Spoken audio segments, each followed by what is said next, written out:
John Pederson, Lido Island. Mayor Muldoon, Council. Today I want to discuss the environment, in particular our harbors and our beaches. Without them, we surely would not be Newport Beach. There are those among us that publicly profess to care about the environment while their actions and deeds behind the scenes tell a different story.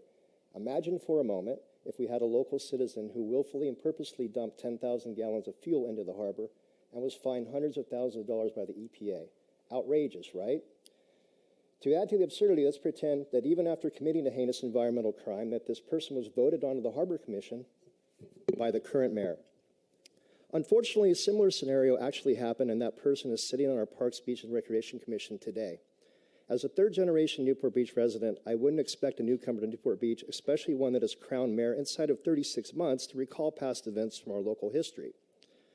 This is just one of the dangers of electing someone with no local knowledge. However, I would expect Dave Kiff to recall the intentional destruction of the critical habitat in West Newport, as he was quoted in the Orange County Register regarding the crime. Of the things residents wouldn't like, crowds and storms, you can add sand dunes to that list. The residents will hate them if they're right against their house, harming their views, yet they do have those habitat values.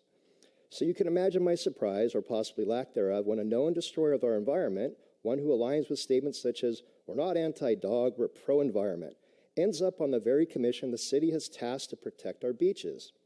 Diane Dixon on her campaign website speaks of doing the right thing and frequently is quoted in the media stating, "I'm all about process." Let me be the first to inform this council that nothing could be further from the truth regarding the process of vetting and voting for David Granoff for Parks, Beaches, and Recreation Commissioner. Diane, had you performed a simple Google search of Dave Granoff Newport Beach, on the page 1 is a link to the story documenting the criminal destruction of least tern and snowy plover habitat. One can only assume that as mayor at the time, not performing your own due diligence on an applicant from your very own district or even a Google search was either due to negligence or worse, the fix was in to ensure an anti-dog beach commissioner over 2 fully qualified female applicants.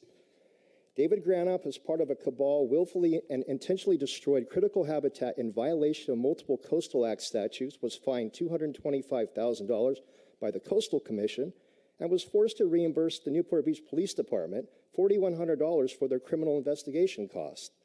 Equally disturbing is Commissioner Granoff's application for appointed position received by the city clerk on May 11, 2016. The very first question asked, "Have you ever been convicted of any crime or any violation of any law or statute other than minor traffic violations?" Mr. Granoff checked no.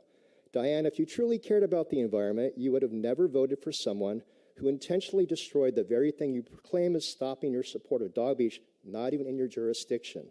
Mayor Muldoon, per Council Policy A13, I believe it is incumbent that you immediately ask for Mr. Granoff's resignation. Thank you. Thank you.